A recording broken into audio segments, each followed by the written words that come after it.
Welcome guys to this video. I'm going to explain the assignment 6. So as usual, highlighted some of the important sections at the assignment. So we're going to see how to perform that. And let's start by going to C. So you already know how to do A and B. We want to copy the sales worksheet and rename it sales backup. So sometimes you want to work on this sheet. If you make mistakes, you want to come back it again. So you can go here and right click. You go to move or copy. So it's the same worksheet. You want to move it to the end. You want to create a copy. You don't want to move the worksheet. Okay. And here it is created. You're going to rename it with saying backup inside. And that's the first part. The second part is that we want to insert a table or format it as a table. So we already have this range has data in sales. So we want to configure this as a table. And we want to create a range name. So instead, remember that range name is like you select the whole areas here and name it date. Then you select the whole section here and name it units. And instead of doing that manually, you could do that with one click. We're going to see that now. So if you click somewhere in the table, Excel is smart enough to know that this is a table. So if you go on format as and select any type of format, it will tell you, okay, this is your table. You can see that it's selected the whole range. And you already have a header, so we make sure that this is selected and you click OK. Now we have a table. And if you want to create a name range while the table is selected, you go to formulas and create from selection. Okay, so if you click on that one, you'll tell him that, okay, I have the name values at the top row. So I want to name each column by the top row. So I'm going to delete the left column. Sometimes you're going to need them, but now we need the top row as a name and you click OK. Now if you go here, you can see that everything is created for you, so you don't have to do it manually. F, create an advanced filter. We want to copy the data to filtered data. Okay, so filtering, you can filter the data using this one, the traditional, the conventional one, but we also have the advanced filter. So the advanced filter we're using, oh, there's a step before. Okay, a step before E is that we're going to copy this row. Okay, you can use this for the advanced filter. So you're going to copy that and paste it at the top there. Okay, this is how the advanced filter works. And you want to insert receptionist here at the staff category. And you want to insert card at the trans type. Okay, so if you want to filter for those two values, so if you want to filter for those two values, you can normally go here and just select the receptionist and the trans type, which is card. Okay, you could do that, but think about like you having multiple columns and you have to do that each one individually. You have another option called the advanced filter, which is you just put the values there up, and you're going to go somewhere here in the table and you go to data, then advanced. So this is your regular filter. You don't want that. You want the advanced filter. The advanced filter will select the table for you. You have to select the criteria. So the criteria here is what you created already up there. So you include the header and the values down there, both of them. Okay.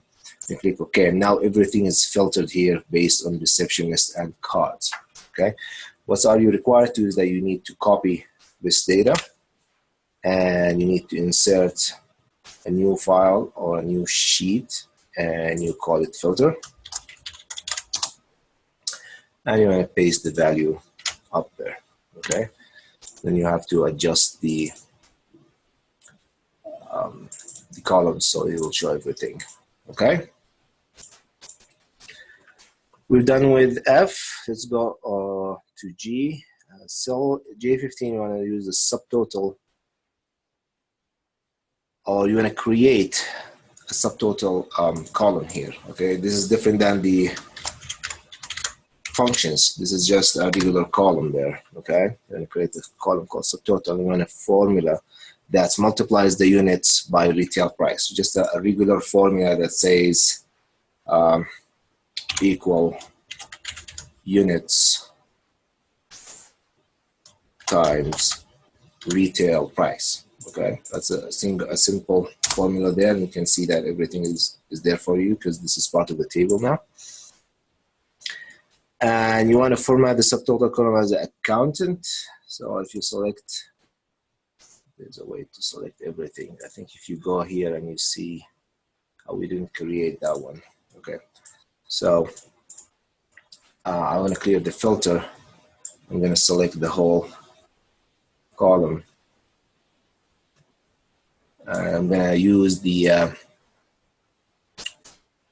create from selection again. I'm going to use it as the top. So now it's called subtotal there.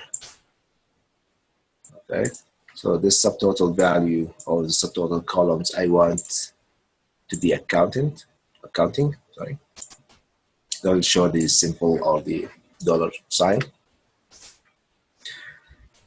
Where we are. Okay, now we're done with that one.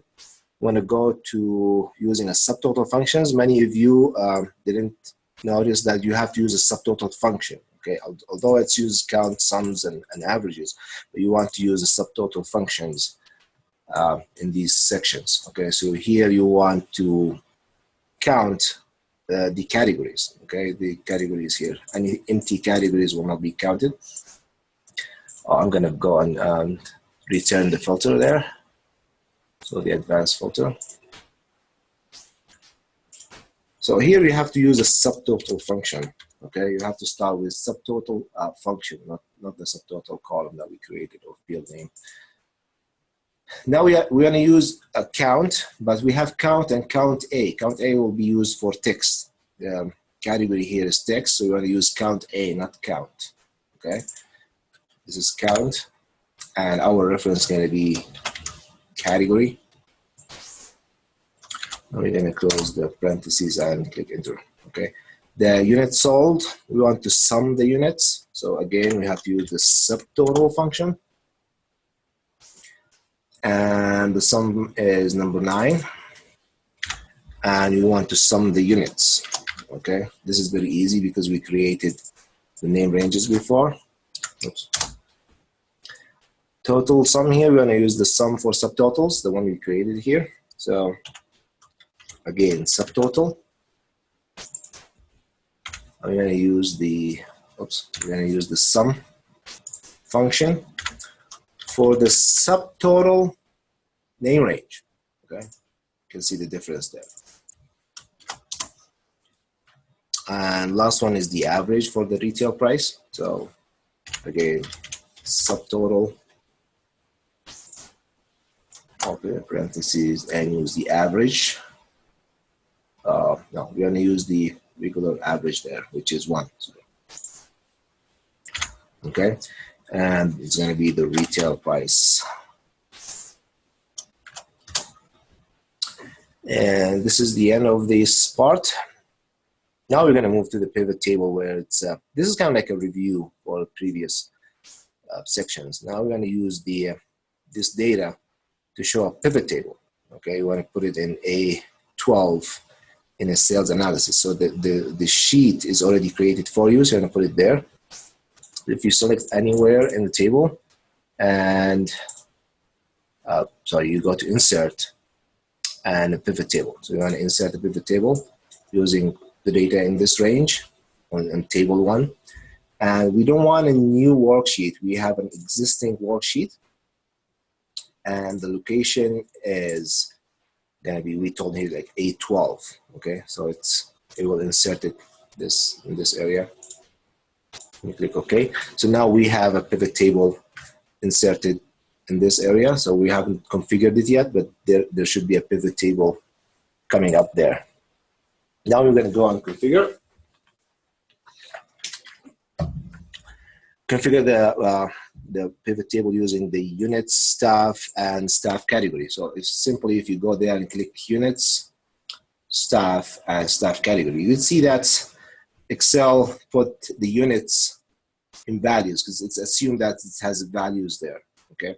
The others are just categories, just names. So you put it in rows by default. What we're going to do here is we want to move the staff category to columns. Okay, so staff category, you can drag it, place it in columns. And you want to keep the staff in the rows. Okay, this is the staff. And you want to use the column row, label row to uncheck manager. So this is the column label. We have managers. We have 4 categories here, 4 different personnel. We want to uncheck the managers from there. We don't want to show the managers in our pivot table. That's how it's done. And then we're going to go to E14 and use sort. Okay, we're going to sort the values. So now this is E14. You can click anywhere in this range. We want to sort the grand total by lowest or lowest to highest. Okay, so you go and click right click, sort, and smallest to largest. So I'll tell you here, this is the smallest grand total from Susan, and this is the highest for Kendra. Okay.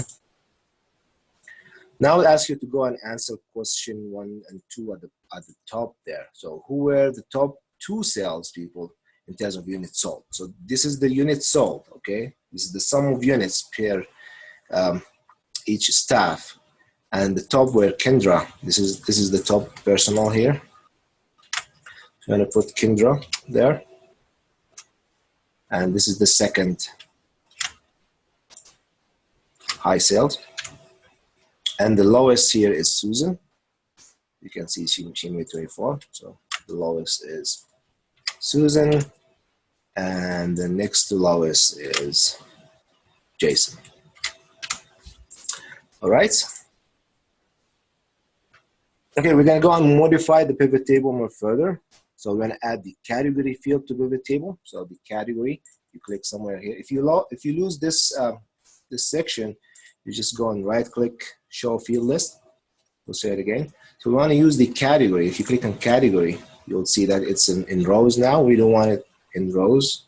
We want to put it in filters. So you see that the filter is created up there. Okay, and we want to add the hotel guest field to the pivot table and move to the row. Hotel guest, okay? So hotel guest, if you click on that one, it will show up in the rows automatically. We want to keep it there. I want to replace no with non-hotel guest, okay? So these values, I'm going to copy that. In the pivot table, in the original data, you'll see that hotel guest, yes, yes, yes, yes, no, yes. So you know it's a hotel guest or not. But here, kind of like difficult to notice that. Susan, yes, no. Susan, no, yes. Like you want to change the values here without affecting the values in the table. So you can go somewhere here. You can change it from the formula bar. So if you click non-hotel guest there and you click enter, you'll notice that all the other values are now the same without affecting the values in the original table. Okay, this is one of the powerful features of pivot table. I want to change the yes with hotel guest. You can also just select the table here or the field, Control V. Oops, didn't work. Don't double click. Okay, if you double click, you'll get something different. So the paste doesn't work there, but if you start typing there, you can see you can do that, and you can leave it empty. So you're gonna be hotel guest there. Click enter. So everything now is in place. We want to modify the display, show the percentage of grand total. Okay, grand total is just on columns. Okay, now what we're seeing here is the sum of units. Okay, all these values are the sum for example, for Susan, it's 24. So 1 came from non-hotel guest and 23 came from hotel guest. But if you want to modify the sum, we don't want to see the sum. We want to see the percentage of the grand total. Okay, you don't go and configure this as a percentage. That's incorrect practice, okay? So what you want to change is the values of the units. So you go there, click on that little arrow there and go into value field setting. And we still want the sum, but that sum should show the total, the percentage of the grand total. So you keep the sum there. You don't want to use the count or average, but you want to show the value as percentage of the grand total. All right, this is where you find it. Leave everything as it is. Don't do anything there.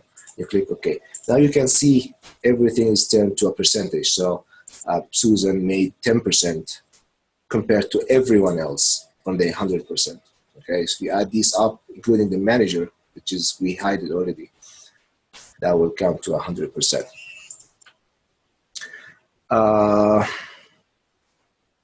What we want to do also is modify the subtotals. Okay, we want to show the grand totals so they display on just the columns. Okay, if you click somewhere here and you go to design, so you can see the pivot table tools. We have analyze and design, and we want to show the grand total on for columns only. This is what the requirement says. You'll see that this one disappeared there, and it also only showed the grand total for the columns. So this columns, this is the grand total for it. This column, this is the grand total, and so on. And you want to show the subtotals at the bottom. So this is the subtotal for each personnel. It's at the top there, okay? And now we want to show that at the bottom. We don't want to show it at the top, we want to show it at the bottom. So if you go to design, new subtotal, and show at the bottom of the group, now everything showed as the bottom. So Susan total is this one. Okay, this is what you want to do here. Now we want to insert slicer. Slicers here are used to slice the data. So you here see everything. For example, if you add a slicer, go by analyze and you insert slicer. We want to insert the trans type. So now by default we are showing all the transactions type, or cards, cash, and check. Well, what if I want to show something different? I just want to see the cash and check. I don't want to see everything else. Okay. So you go and uncheck all the data. You click this bottom so you can select multiple ones. Okay, so now we have check and cash only. And it asks you to place this somewhere near to the table. And it also asks you to change it to payment type. So instead of saying trans type, you want to say payment type. You can go and right click here and slicer setting. So this is the caption, this is the display. It's still a trans type, but if you want to change it to payment type, you just type it in this column, okay, or this field. Click OK. So now it's payment type. Here we want to insert a pivot chart, and we're going to give a header name called percentage revenue. I want to copy that to sales chart. Chart is very straightforward here. You go to design, or sorry, analyze at the pivot table. So you have to click somewhere in the pivot table. If you click outside, you don't see that relative tab there. So if you click inside the table, you'll see that there's an analyze and there's a pivot chart. This is specifically for the pivot. It's already selected for you, so the clustered column. You just go and click OK. You want to move that. Don't copy it. You want to move it. Okay. So in order to move that, I think you go to design by selecting the chart, and you go to move chart, or you can right click and click move chart. It will tell you, is it an object in somewhere? We're going to use a new sheet. You're going to say a new sheet, and you're going to name it sales chart. Okay. So a new worksheet will be created and putting the chart there. Now we want to insert a chart title, and the title should be above the chart. And we're going to call that percentage, or percent revenue contribution.